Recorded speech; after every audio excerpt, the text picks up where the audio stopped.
Harka fuunee kabajamtoota hordoftoota keenyaa saatalaayit televezyiinii Itoophiyaa sagantaa afaan Oromoo irraa amma dusin nageessifnaa oduu waliin ta'eef qaadiiti. Waltajjiin nagaa fi araaraa abbootiin gadaa Oromoo qopheessan guyyaa har'aa magaalaa Finfinnee keessatti gaggeeffamee jira. Waltajjii maree kana irratti kanaan booda hidhattoonni adda bilisummaa Oromoo itti gaafatamummaan isaanii abbootii gadaa fi uummata Oromoof jechuun obbo Daawud Ibsaan dubbatanii jiru. Waltajjii kana irratti hooggantoonni ODP fi ABO dabalatee paartiileen siyaasaa naannoo Oromiyaa keessa socho'an irratti hirmaatanii jiru. Abbootiin gadaa waltajjii kana irratti argaman keessaa walitti qabaa abbootii gadaa kan ta'an obbo Abbaa Gadaa Bayyaan Sanbatoon biyya keenya kan eegnu nutiidha. Dhimmi biyya keenyaa kan ilaallatu nuhi malee paartiilee siyaasaa miti. Dhimma nageenya biyya keenyaa hunduma keenya ilaallata jechuun dubbii isaanii kan jalqaban yeroo ta'u nageenya hunduma dura kan dursuudha. Paartiileen siyaasaa nageenya biyya keenyaa keessatti fiduu qabu jechuun dubbatanii jiru. Nuti lola dhaabuu hin barbaannu, uummanni keenya nagaan bahee nagaan galuu barbaanna kan jedhan Abbaan Gadaa Bayyaan Sanbatoon paartiileen siyaasaa wal waraanurra rakkoo gidduu isaanii jiru mareen hiikuu qabus jedhanii jiru. Abbootiin gadaa fi haadholiin siiqqee tokkummaan dhaabbachuun paartiileen siyaasaa gidduu nageenya akka bu'u kan gaafatan yeroo ta'u paartiileen kanaaf gaaffiin dhiyaate hanga deebii argatutti hin teenyu gara manaatis hin deebinu jedhanii jiru. Kanumaan paartiileen siyaasaa tokkummaan ol ka'uun abbootii gadaa fi haadholiin siiqqee irraa gaaffii dhiyaateef fudhachuun isaanii beeksisanii jiru. Maree kana irratti gama paartiileetiin gaaffii abbootii kanaarraa ka'e ilaalchisee gama isaaniin haala ture ibsuun dubbii isaanii kan jalqaban miseensa koree giddugaleessa ODP fi itti gaafatamaa mana barreessaa dhaabichaa kan ta'an Dr. Alamuu Simeen sirni gadaa haaloo bahuu osoo hin ta'in wal jaallachuu tokkummaa fi walitti dhufeenya kan nu barsiisedhas jedhanii jiru. Nuti paartiilee siyaasaa waadaa waliif seenne eeguu qabna kan jedhan Dr. Alamuu Simeen ABO waliigaltee Eertiraa keessatti seene eegee akka socho'u ni barbaannas jedhanii jiru. Dr. Alamuu Simeen kanaan booda wal dhabsiisuuf wal waraanuu hin qabnus jedhanii jiru. Gama ODPtiin hanga ammaatti nagaan akka bu'u hojjechuu hin dhaabne kan jedhan yeroo ta'u abbootiin gadaa fi qaamoleen dhimmi kun ilaallatu hunda waliin hojjechaa jirra. Haa ta'u malee kun hojjetamaa garuu lubbuun namaa darbaatii baankileen saamamaatii lammiileen keenya nagaan bahanii galuu yeroo dhaban kanatti seera biyyattii kabachiisuuf dirqamnee jirras jedhanii jiru. Mootummaan adda bilisummaa Oromoo waliigaltee addaa seene hin jiru. Haa ta'u malee wanta isarraa eegamu osoo hin bahin turee jiras jedhanii jiru. Dhimma hidhattoota ABO mooraa Ardaayitaa keessa jiru ilaalchises hidhattoonni 700 ta'an Eertiraa irraa dhufan mooraa kana keessatti poolisii Oromiyaatti makamuuf leenjii irratti argamu kan jedhan Dr. Alamuu Simeen kana ammoo qaamni barbaade bakkichatti adeemee daawwachuu ni danda'as jedhanii jiru. Araarri kan dhufu dhugaa irratti yoo bu'uureffate qofaadha kan jedhan Dr. Alamuun dhugaan jiru yoo barbaadamee qulqulleeffachuun ni danda'amas jedhanii jiru. Dr. Alamuun dhumarrattis gama ODP'n nageenya buusuuf murtee abbootiin gadaa murteessan kamuu fudhachuun qophiidhas jedhanii jiru. Gama adda bilisummaa Oromootiin durataa dhaabichaa kan ta'an obbo Daawud Ibsaan waltajjii irratti argamuun dubbii godhaniin mootummaa fi dhaabbilee isaanii gidduu waliigaltee uumame keessaa inni tokko lola dhaabuu ture kan jedhan yeroo ta'u humnoonni nageenyaa paartii irraa adda bahuun kan mootummaa ta'uu isaanii mirkaneeffachuu qabna. Hidhattoonni adda bilisummaa Oromoo poolisii Oromiyaa keessatti akka makamanii fi mootummaa naannochaa jalatti akka ta'anis jedhanii jiru. Kanatti dabalataanis miseensonni ABO badan haala jiru akka ibsamuu fi waajjira dhaabichaa kanaan dura ture deebii akka laatamuuf waliigaltee irra tures jedhanii jiru. Waliigaltee kana booda jedhan obbo Daawud Ibsaan hidhattoonni dhaabichaa mooraa Ardaayitaa keessatti argaman hooggantoota keenya bakkichatti adeemuun daawwachuu hin dandeenyes jedhanii jiru. Hidhattoonni mooraa kana keessatti argamanis gaaffii qabu turan kan jedhan yeroo ta'u kanumarraa kan ka'e waliigaltee dhabiinsi uumamee tures jedhanii jiru.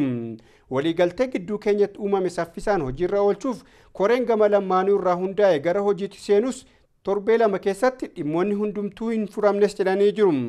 Lakkoo rixa Oromiyaa keessa ture mareen hiikuuf dubbachaa osoo jiru mootummaan loltuu bakkichatti bobbaasu lola nurratti banee jiras jedhanii jiru. Dhumarrattis addi bilisa baasa Oromoo ammas ta'ee nageenya akka bu'u ni barbaada kan jedhan obbo Daawud Ibsaan kanaafis qophii akka ta'es ibsanii jiru.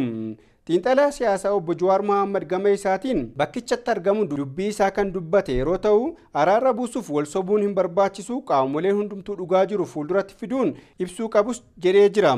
Qaamoleen lamaanuu nu biraa yoo dhufanii wanti isaan dubbatanuu fi bakka biroo adeemu wanti isaan dubbatan adda adda.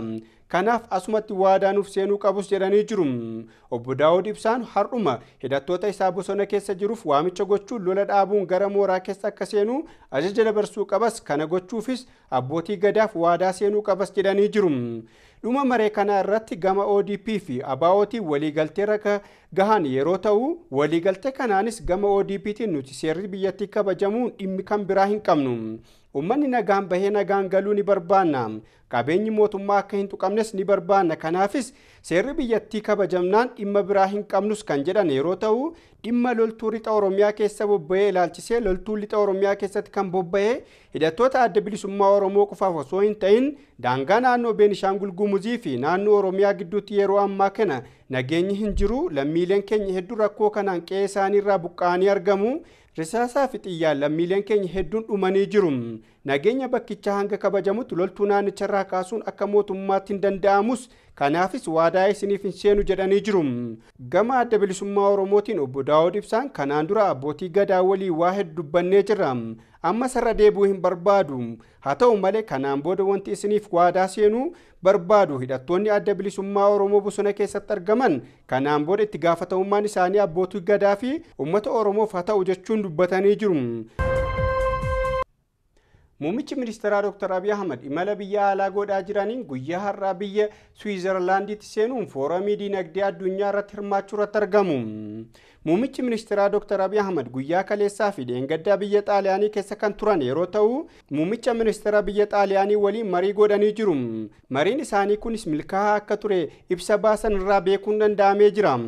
Keessumattuu dhimma misoomaaf diinagdee irratti maree isaan godhan bu'aa qabeessa ta'uu isaa kan ibsan muummichi ministeeraa kun daandiin baaburaa Finfinnee fi Mucuwaa wal qunnamsiisuu hojjechuuf qorannoo jalqabaa irratti baasii ba'u guutummaa guutuutti biyyi isaanii baasii akka godhus waadaa seenanii jiru.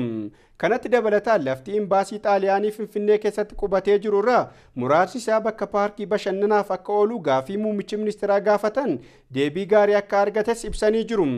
Kana malees loltuu waraana Itiyoo Eertiraa irraa deebi'aniif akka hundaa'an gochuuf hojii jalqabame jabeessitee akka gargaartu biyyattiin waadaa seentee jirti. Imala har'a biyya Swiizerlaandiitti godhaniin foorumii diinagdee addunyaa irratti argamuun dubbii isaanii ni godhus jedhamee jira.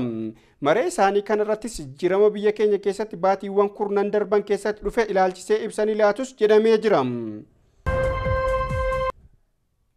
Waggoota 5 darban keessatti meeshaaleen kontiroobaandii birrii biliyoona 3 olitti tilmaamamu qabamuu isaa biiroon koominikeeshinii mootummaa naannoo Oromiyaa ibsee jira. Bal'inoo dukanaatiif Amaanuel Mangistuu. Meeshaalee kanneen qabaman keessaa huccuu elektirooniksii, meeshaalee bareedinaa fi daawwaan yeroon irratti darbe isa tokkodha.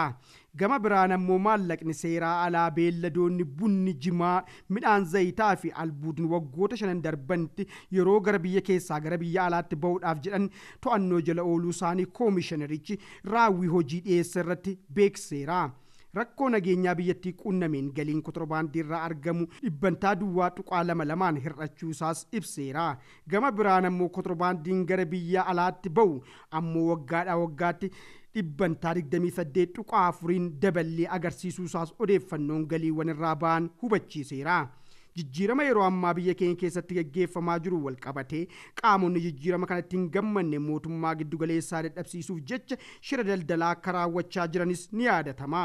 Haa ta'u malee hirmaannaa uummataan shirri kun kan fashalaa jiru ta'us guutummaa guutuutti to'annoo jala ooleera jechuunis akka hin danda'amne namoonni dhimma kanaaf dhiyeenya qaban tokko dubbataniiru. Naannoo Somaalee keessatti humnoonni jijjiirama amma biyya keessatti gaggeeffamaa jiru fashaleessuuf socho'an biqilaa akka jiran beekamee jira. Bal'inoo dukanaa akka itti darbamu. Miseensonni kaabinee duraanii kan biyyaa bahan naannocha jeequuf maallaqa guddaa ramaduun sochii gochaa akka jiran beekuun danda'ameera. Mootummaan federaalaa dhimma naannoo Somaalee ilaalchisee xiyyeeffannoo akka laachuu qabus gaafatameera. Odeeffannoon naannoo Somaalee ba'an akka ibsutti jijjiirama yeroo ammaa biyya keenya keessa gaggeeffamaa jiru kolaasuuf karoora hooggantootni duraanii baasan ilaalchisee mootummaan naannoo fi mootummaan federaalaa tarkaanfii hatattamaa yoo hin fudhatu ta'e carraan jeequmsi uumamuusaa guddaa ta'uusaas ibsameera. Caasaan paartii Dimokiraatawaa Somaalee caasaa obbo Abdiillee liqimfamuu ni danda'a kan jedhus jabaachaa akka dhufes beekamee jira. Miseensi paartii kan hin taane obbo Mustafaa Umariin kan hoogganamu naannocha baatiiwwan darban 4 keessatti nageenyii fi tasgabbiin gaarii kan fide ta'us gochi jijjiirama kana kolaasuu jabaatee akka itti fufaa jirus maddooleen isaatti ibsaniiru. Miseensonni kaabinee obbo Abdiillee duraanii biyya Turkii fi biyyoota biraa keessa jiran biyya jiraatan keessaa caasaa wal quunnamuun akkamiin akka aangoo naannoo Sumaalee so'achuu danda'an irratti mari'achaa akka jiranis beekamee jira. Komaandariin humna addaa Sumaalee duraanii kan ta'e Komaandar Abdurrahmaan Laabagoloon garee hooggantoota Turkii Istaanbulitti argaman qabachuun maallaqa guddaa gara naannoo Sumaaleetti erguun bulchiisa obbo Mustafaa Umariin jeequuf karoora bal'aa karoorsuun hojiirra akka jirus ibsameera. Eegduu haadha warraa obbo Abdiillee duraanii kan taate Aadde Suwiidiin Faaram biyya Istaanbul irraa gara Jijjigaa deddeebi'uun naannocha jeequuf maallaqa qaamota kanaaf geessaa kan turan yeroo ta'u torban kana ammoo dhimma kanaaf gara biyyaatti akka galanis beekamee jira. Akkuma waliigalaatti taa'umsa isaanii Istaanbul kan godhatan miseensonni kaabinee duraanii 12 ta'an caasaa isaanii yeroo ammaa biyya keessaa aangoo irratti argamu wal ta'uun bulchiinsa obbo Mustafaa Umariin diiguuf bulchiinsa duraanii deebisanii ijaaruuf qophii akka gochaa jiranis beekamee jira. Kanumaan wal qabatee guyyoota dhufan keessatti sagantaan obbo Mustafaa aangoo irraa buusuu irratti akka hojjetamaa jirus maddooleen isaatti ibsaniiru. Jimaata darbirraa jalqabee magaalaa Jijjigaa fi magaalota tokko tokko keessatti maallaqa gurguddaa raabsamaa akka ture maddi maallaqa kanaas Toogoo Wucaalee akka ta'e beekamee jira. Ayyaana cuuphaa sababeeffachuun haleellaa fanjii raawwachuuf naannocha gara jeequmsaatti galchuuf karoorfatamee kan ture ta'us humna nageenyaa naannochaan fashalaa'uu danda'eera. Dhimma kana ilaalchisee obbo Mustafaa Umar sochii humnoonni jijjiiramaa kanaan qindaa'aa jiruuf tarkaanfii wal fakkaataa hin fudhatan taanaan naannochi gara jeequmsaatti akka galus beekamee jira. Mootummaan federaalaa erga obbo Abdiillee aangoo irraa bu'ee booda naannochaaf xiyyeeffannoo laanne jedhamuunis qeeqamuu irratti argama. Egaa kabajamtoota hordoftoota keenyaa oduu keenya xumurree jirra. Qophiilee hafanii wajjin turtii gaarii.